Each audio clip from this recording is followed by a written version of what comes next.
ॐ भद्रं कर्णेभिः शृणुयाम देवाः भद्रं पश्येमाक्षभिर्यजत्राः स्थिरैरङ्गैस्तुष्टुवागुंसस्तनूभिः व्यशेम देवहितैयदायुः स्वस्ति न इन्द्रो वृद्धश्रवाः स्वस्ति नः पूषा विश्ववेदाः स्वस्ति नस्तार्क्ष्यो अरिष्टनेमिः स्वस्ति नो बृहस्पतिर्दधातु। ॐ शान्ति शान्ति शान्तिः। ॐ दयाकरं दयाकारं दान्तं धर्मप्रवर्तकं प्रणमामि दयानन्दं मदाचार्यवरं परम्। ॐ शान्ति शान्ति शान्तिः। हरिः ॐ श्री गुरुभ्यो नमः। हरिः ॐ।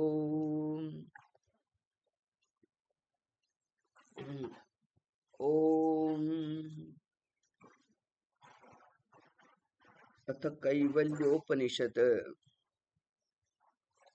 अथ आश्वलायनः भगवन्तं परमेष्ठिनम् उपसमेत्य उवाच अदीहि भगवो क्या गયું તમારું अदीहि भगवो ब्रह्म वेद्यां वरिष्ठाम् अदीहि भगवो ब्रह्म वेद्यां वरिष्ठाम् सदा सद्भिः सेव्यमानं निगूढाम् यया चिरात् सर्वपापं व्यपोह्य परात् परं पुरुषं याति विद्वान् तस्मै स होवाच पितामहश्च श्रद्धा भक्ति ध्यान योगादवेहि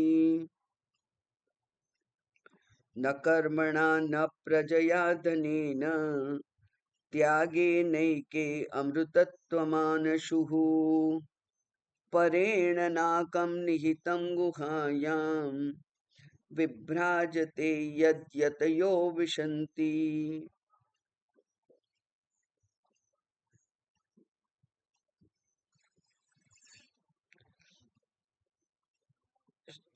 અહીંયા ટીકાકારે લખ્યું છે કે ઇદાનીમ યથા શ્રદ્ધા ભક્તિ ध्यान योगः ब्रह्म विद्यायां कारणं तद्वत् संन्यासः अपि इति आह। જેવી રીતે શ્રદ્ધા ભક્તિ અને ધ્યાન આગળના શ્લોકમાં જોયું આપણે કે શ્રદ્ધા ભક્તિ અને ધ્યાન એ આ બ્રહ્મ વિદ્યા માટેના સહકારી મુખ્ય કારણો છે। એ જ પ્રમાણે સંન્યાસ પણ એટલે સંન્યાસ એ પણ એક ઉપયોગી કારણ છે બ્રહ્મ વિદ્યા પ્રાપ્ત થવા માટે। ગઈકાલે જે બીજી ટેક્સ્ટ જોઈએ છે એમાં જોયું કે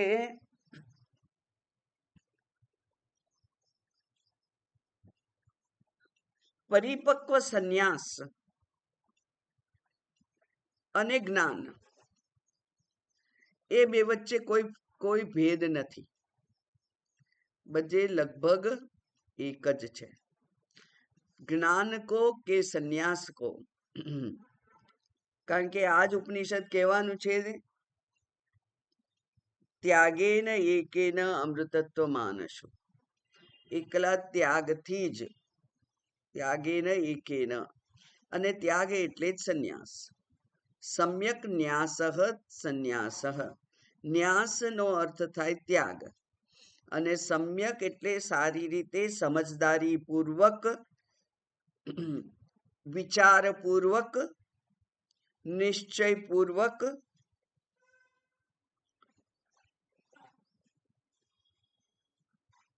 કરેલો ત્યાગ।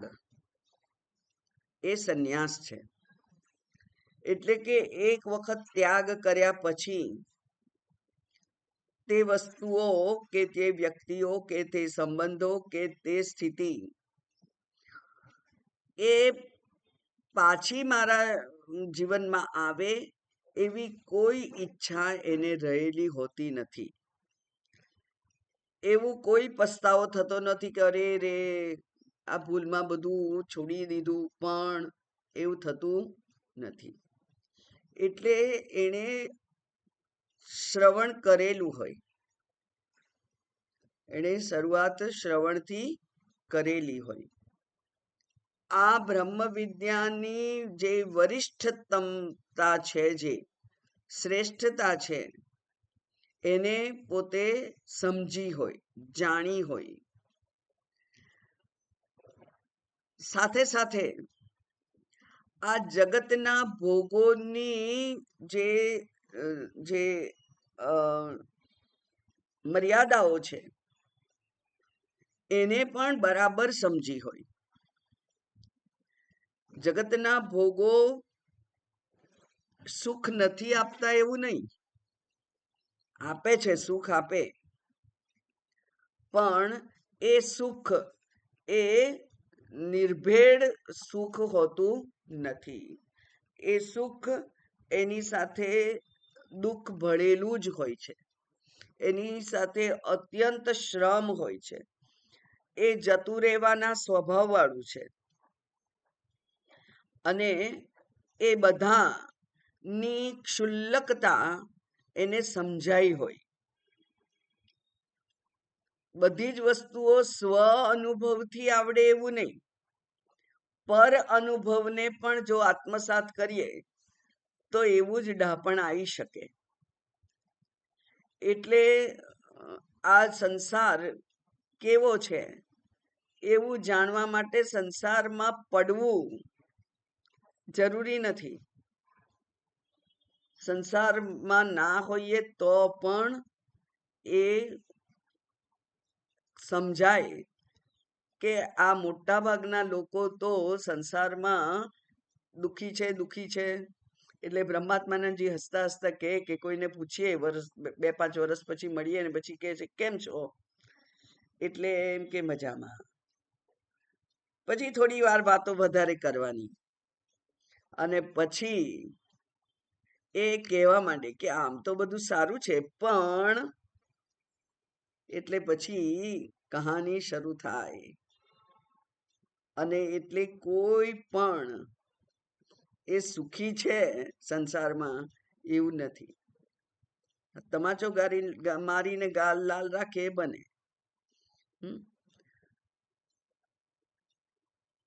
બાળકો તરફથી પણ જો કોઈક અસહકાર હોય તો પણ એ જાહેર ના કરે, એ અંદર અંદર બરાબર એને એના માટેની વ્યથા અનુભવે, બધું જ થાય, પણ એ પોતે કહે નહીં કે મને કઈ તકલીફ છે. કારણ કે ત્યાં એટલો બધો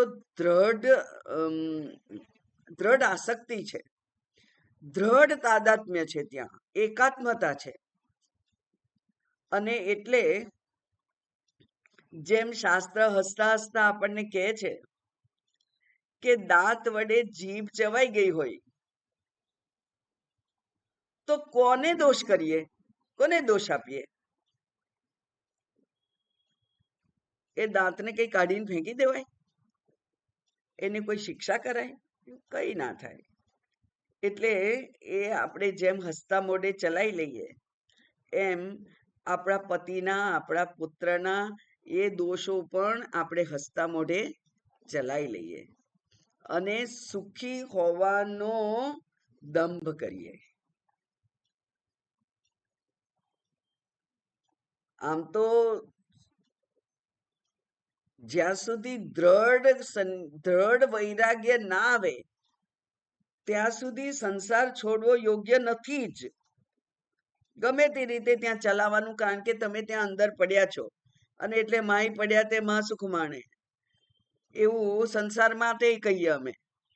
અને ખરેખર એ કવિતા છે એ આત્મદ્રષ્ટિ માટે છે કે ગમે તેટલી તકલીફો પછી પણ જો આ આત્મ પ્રાપ્ત થાય અને પછી જે આનંદ છે એ માહી સુખ પડ્યા તે માસુખ માણે દેખણ હારા દાજે જોને. એ સુખ તો બીજાઓને અદેખાઈ આવે એવું જ છે, નિજાનંદ છે, જ્યાં કોઈ પણ અવલંબનની જરૂર નથી.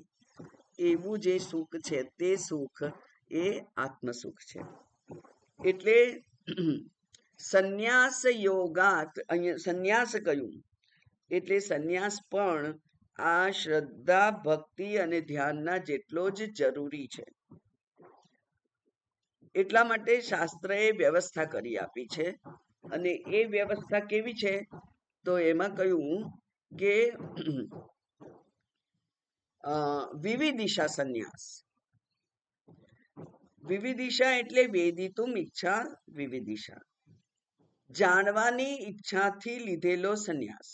એટલે પહેલા પ્રિલિમિનરી ખબર પડી, પહેલા થોડીક ખબર પડી કે આ બ્રહ્મ વિદ્યા જેવું કંઈક છે અને એ અત્યંત આનંદ આપે એવું છે. એ આ ભયંકર જે ભવરોગ છે એ ભવરોગમાંથી બચાવનાર છે એવી ખબર પડી. એ આત્યંતિક સાધન છે, અમોઘ સાધન છે.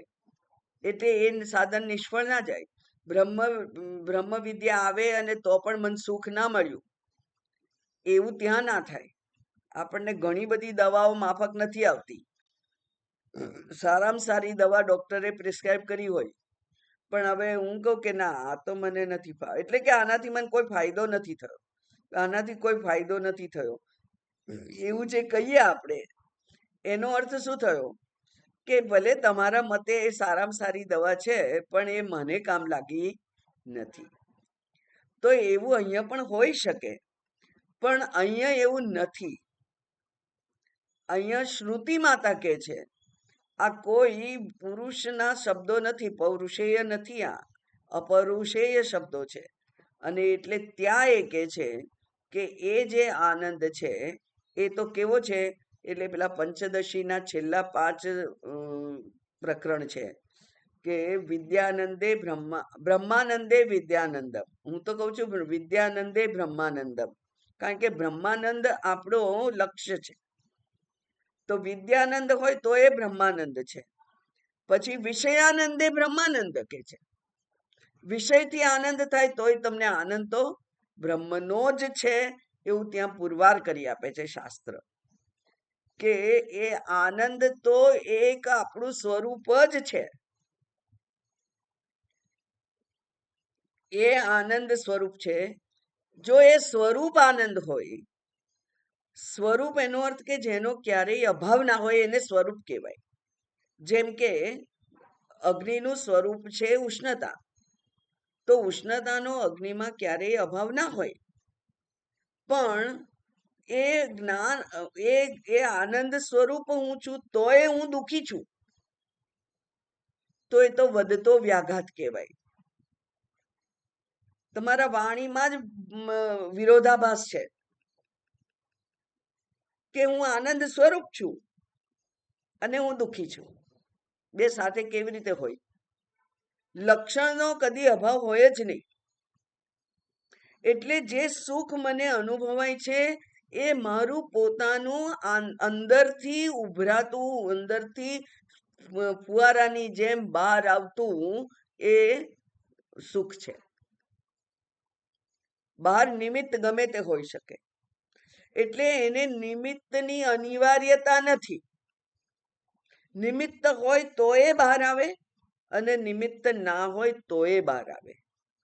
જેમ કે સુષુપ્તિમાં કોઈ નિમિત્ત નથી અને તોય ભરપૂર આનંદ છે.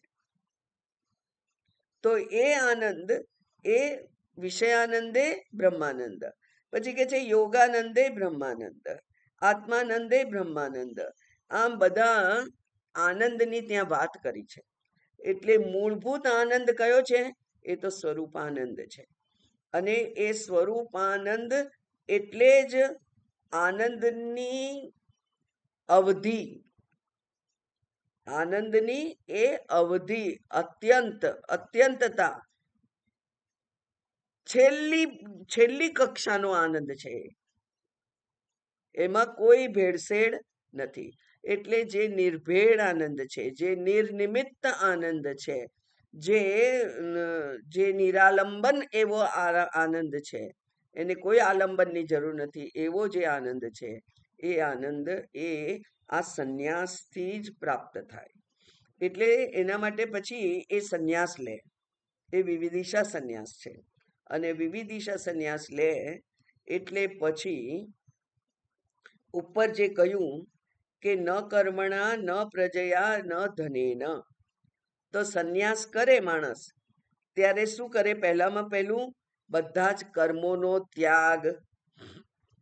બરાબર, એને ગઈ વખતે આપણે બરાબર ઊંડાણથી જોયું હતું.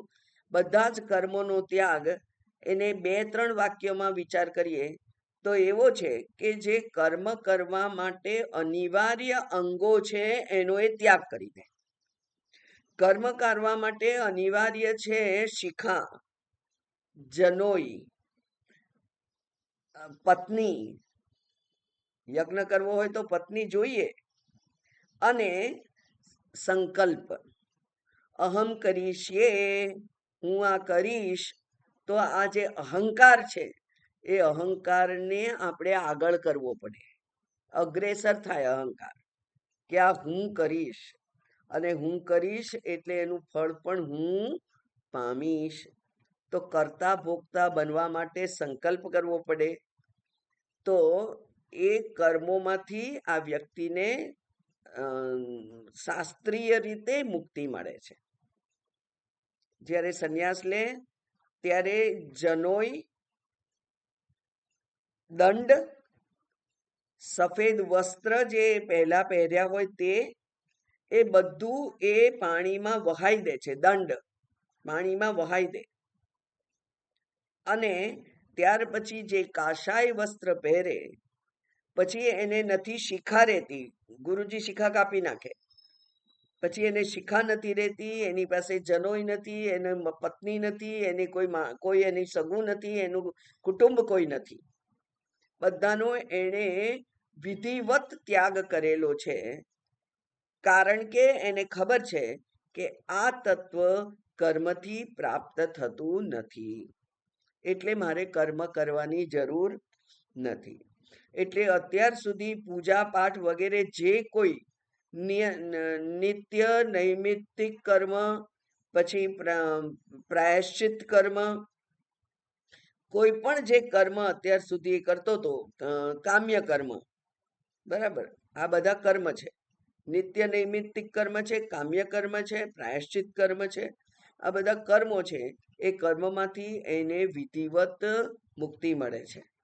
હવે એની પાસેથી કોઈ કર્મની શાસ્ત્ર અપેક્ષા રાખતો નથી.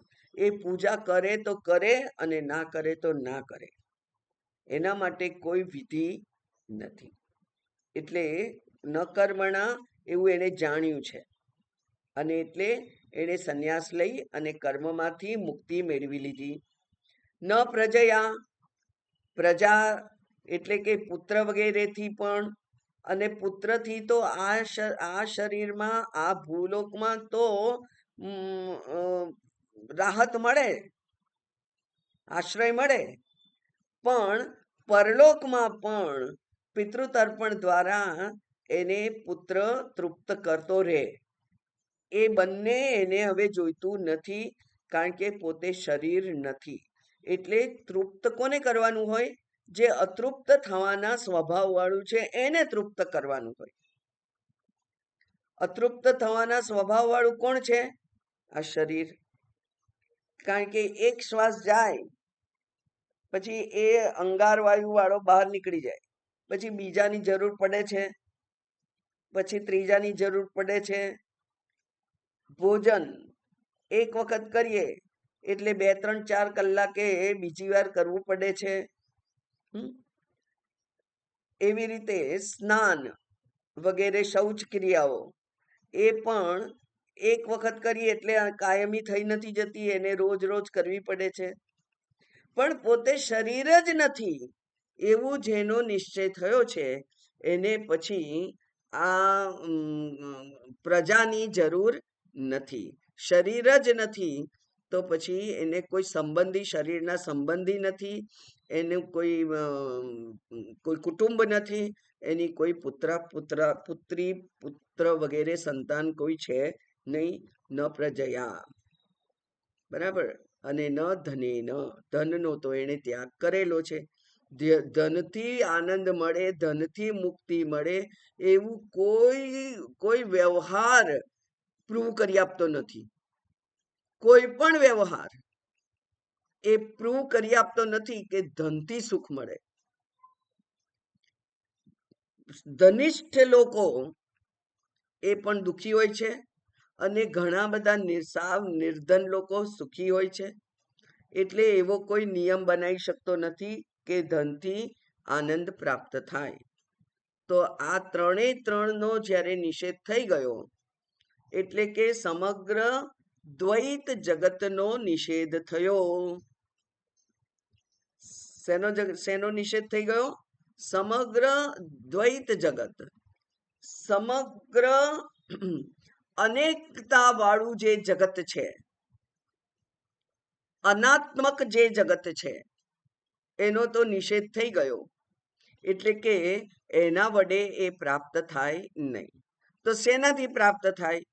બે જ વસ્તુ છે એવું તત્વબોધ કયું છે કે એક છે આત્મા અને બીજું છે અનાત્મા. અહમ અને ઈદમ. સંપૂર્ણ ઈદમનો તો નિષેધ થઈ ગયો. તો સંપૂર્ણ ઈદમનો નિષેધ થાય તો બાકી કોણ રહ્યું? અહમ. અહમ એટલે આત્મા. અહમ આત્મા બ્રહ્મ, એ જ બાકી રહ્યું.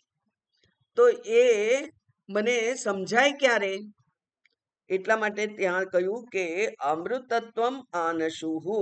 ઘણા લોકોએ અમૃતત્વની પ્રાપ્તિ કરી છે. શાસ્ત્ર કે છે, શાસ્ત્ર એવું કે છે, એવું નથી કહેતું કે હું કહું છું. શાસ્ત્ર કે છે અનેક યતિઓએ આ અમૃતત્વની પ્રાપ્તિ કરી છે. શેના વડે? ત્યાગેન, એકેન, માત્ર ત્યાગથી. બરાબર, માત્ર ત્યાગથી. એટલે કે એમાં કંઈ ઉમેરવાની જરૂર નથી. એમાં શરણાગતિને આને તેને બાકી કશું વચ્ચે લાવવાની જરૂર નથી. ત્યાગ, ત્યાગ, ત્યાગ. એટલે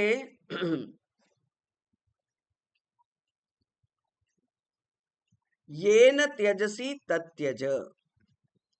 યેન, કારણ કે એને કહ્યું કે મેં આ ત્યાગ કર્યો છે, મેં તે ત્યાગ કર્યો છે, ગૃહ ત્યાગ કર્યો છે, અન્ન ત્યાગ કર્યો છે, જળ ત્યાગ કર્યો છે, પેય ત્યાગ કર્યો છે, વસ્ત્ર ત્યાગ કર્યો છે, બધો ત્યાગ કરી દીધો મેં, એક પછી એક. કોણે ત્યાગ કર્યો? મેં ત્યાગ કર્યો. હું તો ત્યાગી છું. સાત્વિક અભિમાન હોય ને, આ સાત્વિક અભિમાનનો દાખલો છે. કારણ કે નિઃશુલ્ક જેને કહેવાય કે જે શુલ્લક વસ્તુઓ છે, જગત અંતર્ગત જે શુલ્લક વસ્તુઓ છે, એનો તો ત્યાગ થઈ જાય. આપણે જોઈએ શું? સાવ બેસિક ઉપર આવીએ તો રોટી, કપડા, મકાન.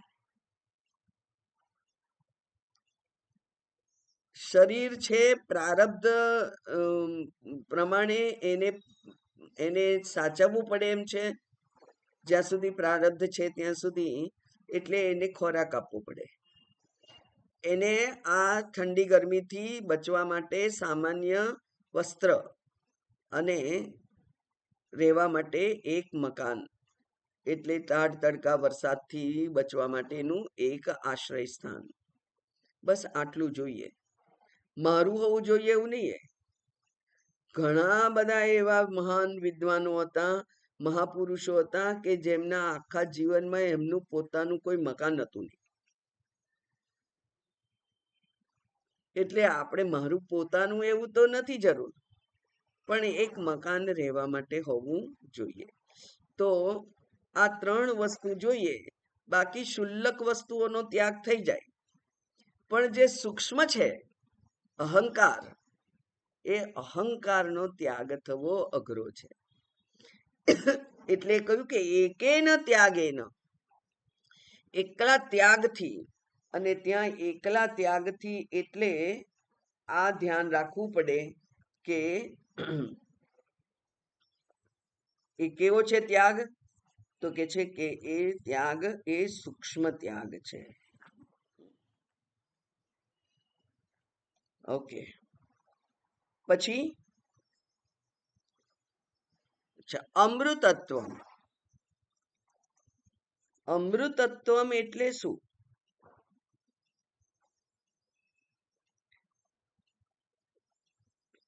અમૃતત્વમ એટલે જ્યાં મૃત્યુ નથી તે. અમૃત એટલે જ્યાં મૃત્યુ નથી તે. એટલે આ આત્માનું મૃત્યુ નથી. તો હું જો આત્મા છું તો મારું પણ મૃત્યુ નથી. એટલે જે 3 મુખ્ય જરૂરિયાતો છે જીવની, એમાં કે છે સુખ, સલામતી અને અમૃત્યુ. 3 મુખ્ય જરૂરિયાતો છે દરેકે દરેક જીવની. એ સુખી થવા ઈચ્છે છે, સલામત થવા ઈચ્છે છે, અને જેને મૃત્યુ કોઈ રીતે સ્વીકાર્ય નથી. 100 વર્ષે આવે ને તોય તે સ્વીકાર્ય નથી. એટલા માટે એના માટે શબ્દ વાપર્યો છે જીજીવિષા, જીવવાની ઈચ્છા. દરેકે દરેક જંતુને છે. કોઈ એવું નથી કે જેને મૃત્યુનો ડર નથી. એટલા માટે અમૃતત્વ કહ્યું છે એને. બરાબર. અને એ ત્યાગેન એકેન, માત્ર ત્યાગથી. ભગવદ્ ગીતામાં એના માટે શ્લોક છે, યેહિ સંસ્પર્શજા ભોગા દુઃખયોનય એવ તે. સંસ્પર્શજા ભોગ, સ્પર્શ એટલે સ્પર્શેન્દ્રિય, એટલે ઉપલક્ષણ તરીકે 5 જ્ઞાનેન્દ્રિય, શબ્દ, સ્પર્શ, રૂપ, રસ, ગંધ. બરાબર. યેહિ સંસ્પર્શજા ભોગા, જા એટલે જન્મેલા, એટલે ઇન્દ્રિયોથી જન્મેલા જે ભોગ છે એ તો કેવા છે? તો કે જે દુઃખ યોનય, યોની એટલે જેમાંથી જન્મ થાય તે. દુઃખ યોનય એટલે એમાંથી જ દુઃખનો જન્મ થાય છે. ભોગમાંથી જ દુઃખનો જન્મ થાય છે. એટલે ભોગ તો કોઈ પણ રીતે માન્ય નથી શાસ્ત્રને. ભોજન લેવું જરૂરી છે, પણ એટલે હું ભોગતા એ બનવું ના જોઈએ. ભોજન એના સમયે જે મળે છે, યદૃચ્છા લાભ સંતુષ્ટ, શાસ્ત્રે કહ્યું. અને એ શાસ્ત્રએ સંન્યાસીને આદેશ પણ આપ્યો કે સ્વાદુ અન્નમ નતુ યાચ્યતામ, પ્રારબ્ધને યહ પ્રાપ્યમ તદ ભુજ્યતામ, પ્રારબ્ધવશાત પ્રાપ્યમ ભુજ્યતામ, એવું કહ્યું. એટલે મને આ ભાવે અને તમારે ઘેર ભિક્ષા લેવા આવું ત્યારે તમે આ બનાવજો, અથવા તમે આ બનાવજો અને મારા માટે ડબ્બામાં લઈ આવજો, એવું સંન્યાસી ના કે. આદેશ છે શાસ્ત્રનો. એટલે યદૃચ્છા લાભ સંતુષ્ટ, જે મળે જ્યારે મળે ત્યારે ભૂખ સંતોષવા માટે એ પૂરતું છે એમ. તો આ જે ત્યાગ છે એ ત્યાગથી અમૃતત્વનો ની પ્રાપ્તિ થાય. હવે આ ત્યાગ છે એ બાહ્ય રીતે કરવાની વસ્તુ નથી. ત્યાગ કોઈ પદાર્થોનો કરવાનો નથી.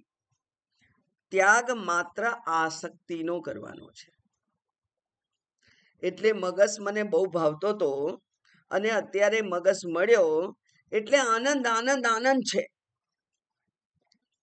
એ મગજ માટેની આસક્તિનો આનંદ છે. અને આસક્તિનો આનંદ હંમેશા દૂષિત હોય. આસક્તિથી જે કંઈ પ્રાપ્ત થયું એ તો દૂષિત છે. એટલે વસ્તુઓના ત્યાગનું મહત્વ નથી. વસ્તુ મળે તો ઠીક છે, 56 ભોગ મળે તો એ ઠીક છે, અને સૂકો રોટલો મળે તો એ ઠીક છે. એટલા માટે સંત ચરિત્રો વાંચવા સાંભળવા જોઈએ કે સંતોએ કેવી રીતે પોતાનું જીવન જીવી અને આ તત્વને પ્રાપ્ત કરેલું છે. તો એ ત્યાં આગળ કહ્યું કે ત્યાગ તો મનથી કરવાનો છે, આસક્તિનો ત્યાગ છે. યેન તજસી, જે અહંકારથી તે ત્યાગ કર્યો કે ત્યાગ કરનાર હું, તો પછી એ ત્યાગનું મહત્વ નથી. એમાં હું ઓગળી જાય અને જે કઈ ગમા હતા એ સરી પડે, એને છોડવા ના પડે. ગમા સરી પડે. પછી એક એકાત્મતા રહે. પછી કોઈ જગ્યાએ નથી મન ચોંટી જતું કે નથી ત્યાંથી ઉઠી અને બીજે ક્યાંક જતું રહું, એવો દ્વેષ એને ફરી થતો નથી. બરાબર. એટલે ત્યાગથી બહુ સુંદર ઉદાહરણ આપ્યું છે અહીંયા સ્વામીજીએ, એટલે કહી દઉં, કારણ કે બહુ રેરલી સાંભળવા મળે છે. સાંભળેલું પણ બહુ પહેલા. બાળકો રમતા હતા તળાવના કિનારે, અને તળાવની અંદર સ્વચ્છ પાણી હતું. એટલે તળાવની અંદર એમને એક ચળકતો હાર જેવું કંઈક દેખાયું, અને બે ચાર હોય એટલે હા હાર છે, અને એટલે કૂદકો માર્યો. જેને આવડતું હશે તરતા એને કૂદકો માર્યો અને નીચે હાર લેવા ગયો. નીચે જાય કઈ મળે નહીં. પછી આવ્યા કોઈ 10મા પેલા માણસની છોકરાની જેમ જ કોઈક આવ્યું અને કે છોકરાઓ શું કરો છો? તો કે અંદર પેલો એક હાર પડ્યો છે, ચળકતો છે, એટલે લઈ આવું. તો પેલા વિદ્વાન હતા, એમણે કહ્યું કે બેટા એ પાણીમાં નથી, એ તો પેલા ઝાડ ઉપર જો લટકે છે. એટલે કે કોઈ પક્ષી રાજમહેલમાંથી કદાચ એ પોતાની ચાંચમાં ઉઠાઈ લાયો હોય અને પછી ઝાડ ઉપર બેઠું છે ને એને તો કઈ કામનું નથી, એટલે એને ઝાડ પર છોડી દીધું હોય. એટલે ઝાડની ડાળી ઉપર લટકતો જે હાર છે, એ હારને શોધવા માટે પેલા પાણીમાં ડૂબકા મારે તો એ પ્રતિબિંબિત જે હાર છે, પ્રતિબિંબિત જે આનંદ છે, એ પ્રતિબિંબિત આનંદની પાછળ શું ગાંડા થવાનું છે? ઝાડ ઉપર ચડવાની નો શ્રમ કરો તો હાર મળશે. ઉર્ધ્વ ગતિ છે, ઊંચું ચડવું પડે. ઊંચું ચડવા માટે હંમેશા શ્રમ કરવો પડે, મહેનત કરવી પડે, સાધના કરવી પડે. તો એ સાધનાથી જે પ્રાપ્ત થાય એ ખરેખર ઓરિજિનલ છે. બાકી નકલી પ્રતિબિંબિત એની આપણે જરૂર નથી. એ જે છે હાર, એ ક્યાં છે? ઉપર છે. અહીંયા એનું સરનામું આપ્યું છે. પરેણ નાકમ નિહિતમ ગુહાયામ. નાકમ, કમ સુખમ. કમ એટલે સુખમ, અકમ એટલે દુઃખમ. સુખ નહીં, એ દુઃખ. અકમ એટલે દુઃખ, અને ડબલ નેગેટિવ છે. ન અકમ, જ્યાં દુઃખ નથી તે જગ્યા, બરાબર, એટલે કે જ્યાં સુખ જ સુખ છે, એટલે નાકમ શબ્દ સ્વર્ગ માટે વપરાય છે. પણ ખરેખર સ્વર્ગનું સુખ પણ દુઃખ મિશ્રિત નથી. એનો જો વિચાર કરીએ તો ખબર પડે કે સ્વર્ગમાં દુઃખ તો નથી, વ્યવહારિક દુઃખ નથી, પણ એ સ્વર્ગનો પણ બ્રહ્માજી જ્યારે આત્યંતિક પ્રલય કરે ત્યારે એ સ્વર્ગનો પણ નાશ થવાનો છે.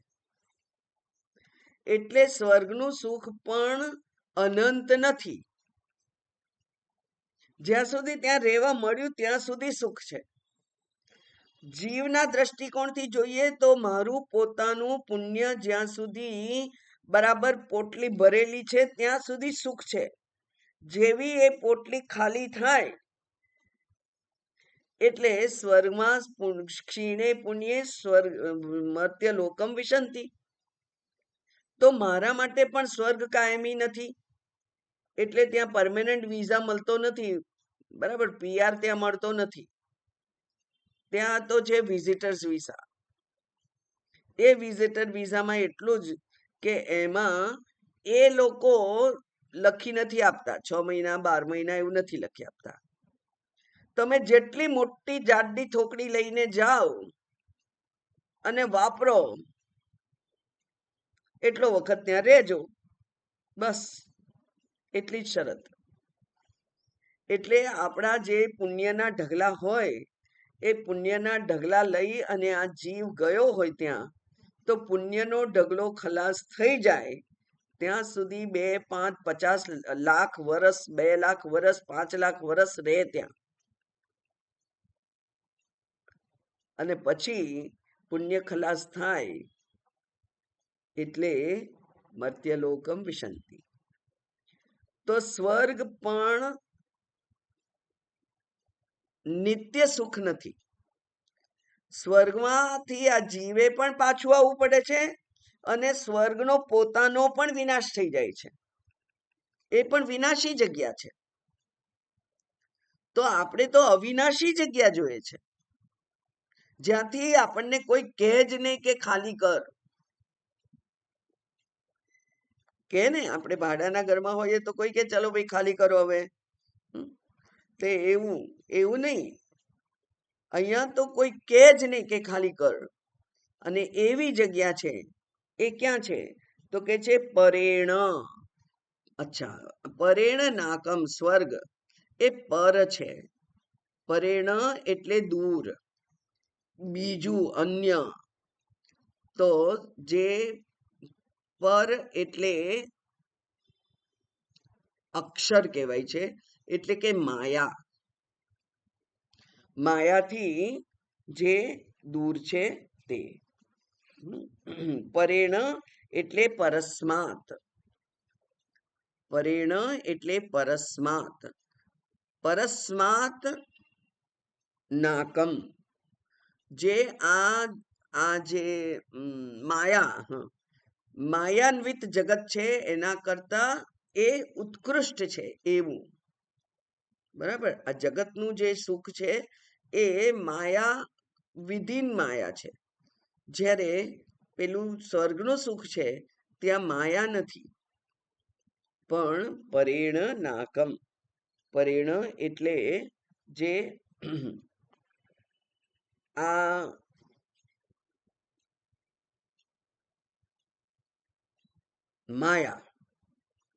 માયાથી જે અન્ય છે, ઉત્કૃષ્ટ છે એવું સ્વર્ગનું સુખ છે. એ ક્યાં છે? ગુહાયામ નિહિતમ.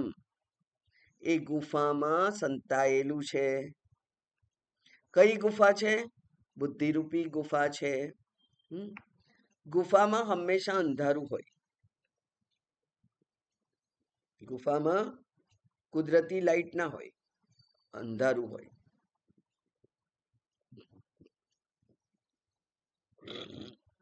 એટલે આ અજ્ઞાન છે એ ક્યાં છે? આપણી બુદ્ધિમાં જ છે. બુદ્ધિમાં નું જે અજ્ઞાન છે એ આપણને અત્યંત દુઃખી કરી રહેલું છે.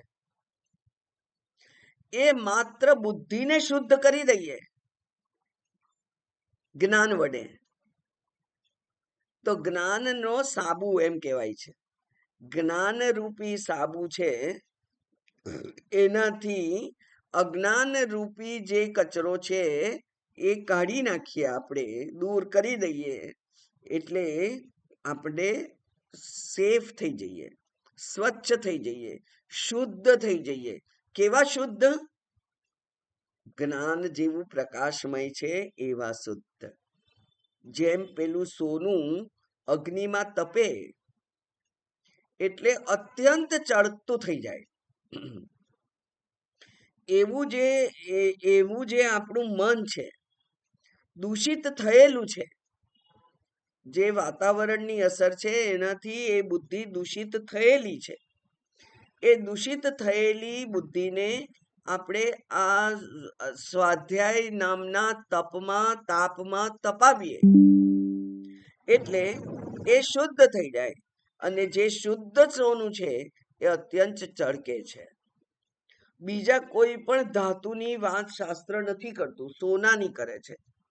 કારણ કે એ શ્રેષ્ઠ ધાતુ છે, જેને કાટ નથી લાગતો, જે ઘસાઈ નથી જતી, જે ગંદી નથી થતી. તે ગંદી થાય છે, આપણે ઘરેણા પહેરીએ ગંદા થાય છે, પણ પાછા એને સાફ કરીએ એટલે ચળકતા. તો એવું જે આ છે તે કેવું છે? તો કે છે કે સ્વર્ગસ્ય ઉપરી ઇતિ પરેણ નિહિતમ પ્રક્ષિપ્તમ ગુહાયામ બુદ્ધૌ. એ બુદ્ધિમાં છુપાયેલું છે. તો અજ્ઞાનને આપણે શું કામ સાચવી રાખ્યું છે? જો અજ્ઞાન આપણું સ્વરૂપ નથી તો અજ્ઞાન આપણે લાઈનમાં ઉભા રહીને, રેશનની લાઈનમાં ઉભા રહીને લેવા ગયેલા? ના. અજ્ઞાન એ અનાદિ છે. જીવ જ્યાં છે, જીવ એ અનાદિ છે. શરીર ધારણ કરે છે, પોતે સ્વરૂપને નથી જાણતો એટલા માટે. એટલે પોતાના સ્વરૂપનું અજ્ઞાન જેને છે એ અજ્ઞાન ક્યાં છે? તો આપણને તો કોઈ ગુરુ હોય એમ પૂછે ક્યાં નથી? અજ્ઞાન ક્યાં છે? તો શરીરમાં નથી, અજ્ઞાન બુદ્ધિમાં છે, મારી માન્યતાઓમાં છે. એ મારી માન્યતાઓને હું છોડી દઉં. હું શરીર છું, હું મન છું, હું બુદ્ધિ છું, હું અહંકાર છું, હું આ પૃથ્વી ઉપર જન્મેલો એક જીવ છું, હું શરીર છું. આ બુદ્ધિ એ જ અજ્ઞાન છે. અને એ અજ્ઞાન એને દૂર કરવાનું. તો અજ્ઞાનને દૂર કરી અને જ્ઞાનને પ્રસરાવવાનું છે. તો તે નિહિતમ ગુહાયામ, એ અજ્ઞાન એ બુદ્ધિમાં છે. એટલે કે હું જીવ છું, હું દેહ છું, હું મન છું, મારું સ્ટેટસ છે, મારું અહંકાર છે, મારું સંપત્તિ છે, મારા બાળકો છે, મારું કુટુંબ છે, મારું ઘર છે. આ બધું જ આ બધું જ એ જીવમાં છે. એ જ અજ્ઞાન છે. અને જ્યારે એ વ્યક્તિ સમજદારી પૂર્વક આ ગૃહસ્થાશ્રમનો ત્યાગ કરી દે છે, જેમ પેલા રાજકુમાર સિદ્ધાર્થે પોતાનું રાજ્ય, પોતાનું મહેલના બધા ભોગો, પત્ની, બાળક, બધું જ પદ, રાજાનું પદ, કારણ કે રાજકુમાર હતો એટલે રાજા બનવાનો હતો, એ રાજકુમારનું પદ એ બધું જ એને છોડી દીધું. અને એને બધું છોડી દીધું અને વિચાર કર્યો, ત્યારે એ ગૌતમ બુદ્ધ બન્યા, જે જ્ઞાની છે. એટલે એ જે છોડવાનું છે એ એક વખત સ્થૂળ રીતે છોડી જાય, સૂક્ષ્મ રીતે પણ છૂટી જાય અને પછી એ બુદ્ધિમાંથી દૂર થઈ જાય. એટલે જે વિપરીત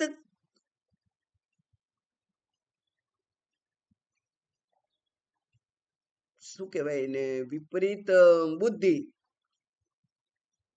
વિપરીત વિચારો,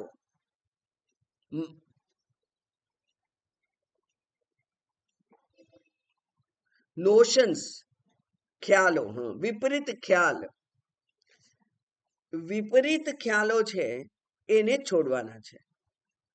જે તું નથી એને છોડવાના છે. એટલે એક નાટક કરવા માટે આપણે રાજાનું વેશભૂષા ધારણ કરી હોય અને 1 મહિના સુધી પ્રેક્ટિસ કરી હોય અને પછી 3 કલાકનો શો કર્યો હોય અને એમાં આપણે રાજ સિંહાસન પર બેઠા હોઈએ અને એ ટેવ પડી હોય, તો પછી એ નાટકના શો પૂરા થઈ જાય ત્યાર પછી પણ રાજાપણું આપણું જો પકડી રાખીએ આપણે, તો વ્યવહારિક રીતે પણ આપણને પાગલ લોકો કે એમ કે આ તો ગાંડો થઈ ગયો.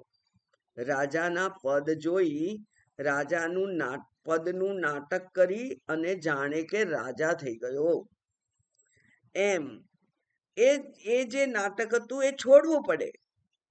એવું આ અજ્ઞાન લઈ અને આ હું શરીર, આ હું મન, હું બુદ્ધિ, મારું સ્ટેટસ, મારું જ્ઞાન, મારું પદવી, મારી ડિગ્રી, મારી સેલરી, પેકેજ કહેવાય છે હવે તો એને, અને ઘર, સંપત્તિ, બેંક બેલેન્સ, બધું મારું મારું કરી અને જે આ દુનિયામાં રહે છે એને છોડવાનું શું છે? આ બધું જ છોડવાનું છે. અને આ બધું ધારો કે તું નહીં છોડે તો પણ જો ઈશ્વરે વિચાર્યું હશે, નક્કી કર્યું હશે, તો આ બધું તો છૂટી જવાનું છે. એક જ સેકન્ડમાં યમરાજા લઈ જાય શરીર અને આ બધું અહીં રહી જાય, કશું ના આવે સાથે. શરીર રાખ થઈ જાય. એટલે જે મન અને બુદ્ધિને કલુષિત કરેલા છે આપણે, એ કલુષિત મન અને બુદ્ધિ લઈ અને આપણે બીજા શરીરમાં ના જઈએ એનો તો અત્યારે પ્રયત્ન ભરપૂર કરીએ. કારણ કે મન, સૂક્ષ્મ શરીર તો બીજા શરીરમાં, ત્રીજા શરીરમાં જયા કરે છે અને એવા જ અનંત જન્મોના સંસ્કાર લઈને આ શરીરમાં આવેલું છે. એટલા માટે વિચિત્ર વિચિત્ર માંગણીઓ કરે છે. આ જોઈએ છે, તે જોઈએ છે, આ ભોગવવું છે, તે ભોગવવું છે, હવામાં ઉડવું છે, દરિયામાં અંદર તરવું છે. બધી જે ઈચ્છાઓ થાય છે પ્લેનમાં જવાની કે સબમરીનમાં જવાની, બધી કેમ થાય છે? પૂર્વના સંસ્કારો છે. એ પૂર્વના સંસ્કાર જે છે એને ઈચ્છા થાય છે કે હવે પાણીની અંદર બહુ મજા આવી હતી, ફરી પાણીમાં અંદર જવું. તો આ બધા પૂર્વના સંસ્કારોને લઈને આ મન આવેલું છે. એ મન એને અહીંયા આપણે વૈરાગ્યના પાણીથી એને વિશુદ્ધ કરી દઈએ અને પછી તો એ શુદ્ધ થયેલી જે બુદ્ધિ છે, એ બુદ્ધિ તો કેવી છે? તો કે છે કે વિભ્રાજતે, અત્યંત પ્રકાશિત છે. ઉપનિષદ નહીં, આપણે પંચદશીમાં એક અંધારા ઓરડામાં પારસમણી મૂકેલો છે અને પેલા દરવાજાની તિરાડમાંથી એનો પ્રકાશ બહાર આવે છે, એવું કંઈક વર્ણન છે. એટલે ખબર પડે કે એ જે મણી જેની કૃષ્ણ ભગવાન વગેરેના પેલા લીલાઓમાં પણ આવે છે, તો એ કૈવર્તક મણી ને, હા, એ મણી એ તો અત્યંત પ્રકાશિત છે. એવું આ જે ચૈતન્ય છે સ્વરૂપ, એ અત્યંત પ્રકાશિત છે. વિભ્રાજતે, અત્યંત પ્રકાશિત છે, ગુફામાં જ રહેલું છે, પણ તોય તે ગુફામાં અંધારું છે. કેમ? કારણ કે અજ્ઞાનનું આવરણ છે, એના પર ઢંકેલું છે. એટલે ઢાંકેલું જે રત્ન હોય એનું એનું પ્રકાશ બહાર ના આવી શકે. ઘડાની વચ્ચે મૂકેલો જે દીવો હોય તે એનો પ્રકાશ બહાર ના આવે. એટલે અંધારામાં દીવો મૂક્યો ને એની ઉપર ઘડો મૂકી દીધો અને પછી આપણે ઈચ્છીએ કે હું ચાલું અને મને બધું રસ્તો દેખાય, એ બને નહીં. એ ઘડો ઉઠાવવો પડે તો એ દીવો છે એ આપણા માર્ગને પ્રકાશિત કરે. એમ આ ગુફામાં જે જ્ઞાન છે એ વિભ્રાજતે અતિશય ચમકવાળું છે, અતિશય પ્રકાશવાન છે. એમાં યત કે જેમાં યતયઃ વિશંતિ, એમાં યતિઓ પ્રવેશે છે. એટલે કે એને યતિઓ જાણે છે, જાણી ગયા.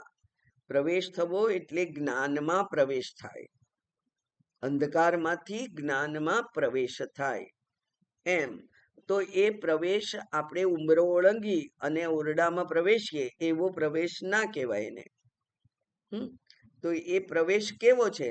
એટલા માટે ત્યાં કહ્યું કે પ્રવેશ ઈવ પ્રવેશ, એટલે જાણે કે એવો પ્રવેશ થાય છે એનો.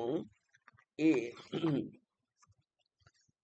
તો શ્રુતિ અહીંયા કહે છે કે આ જે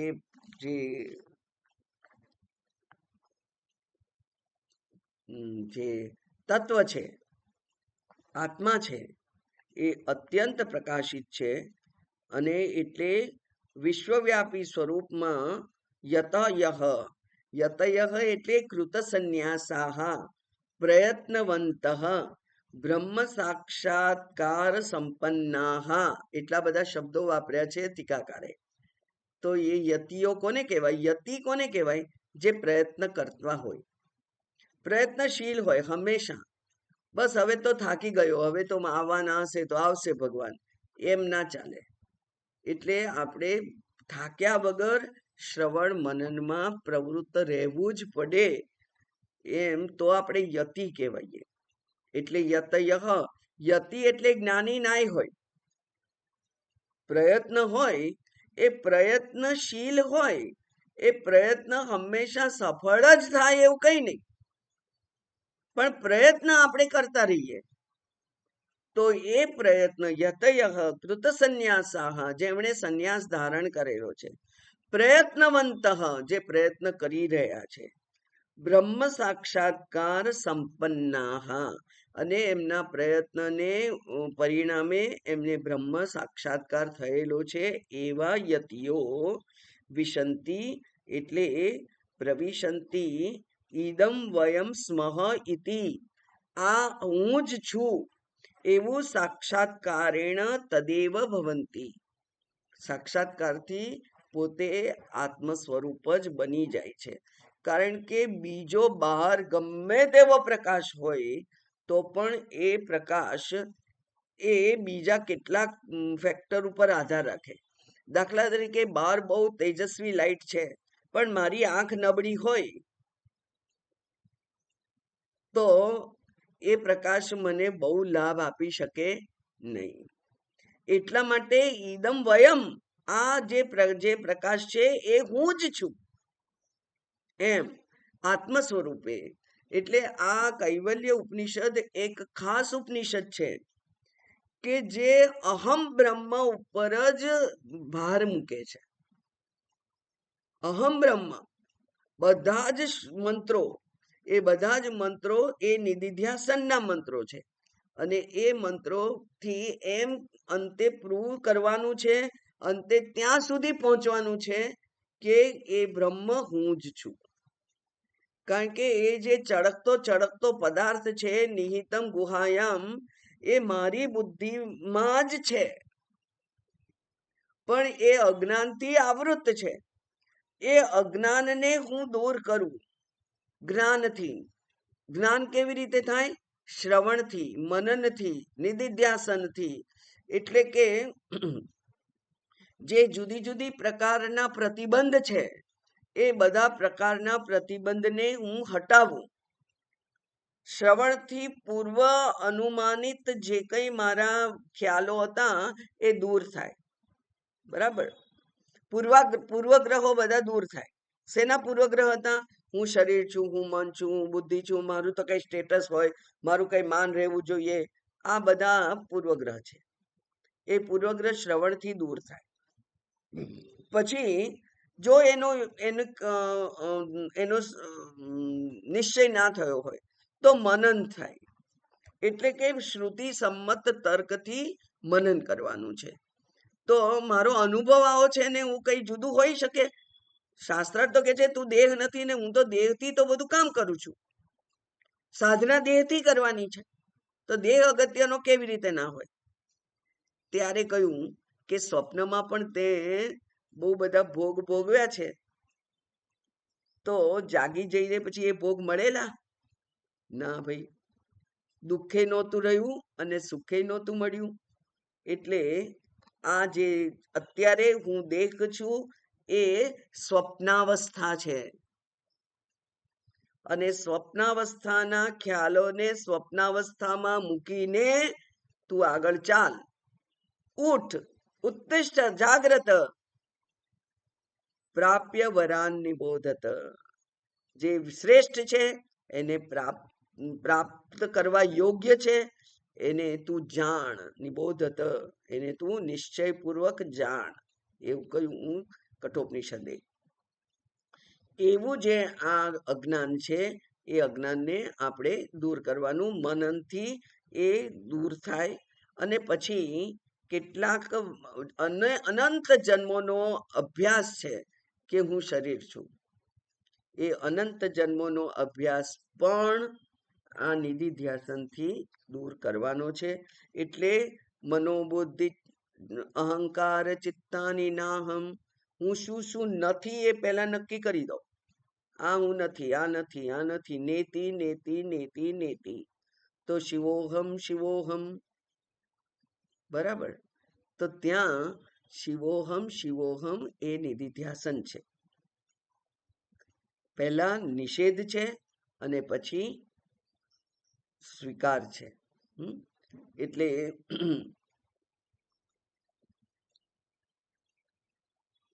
અન્વય અને વ્યતિરેક.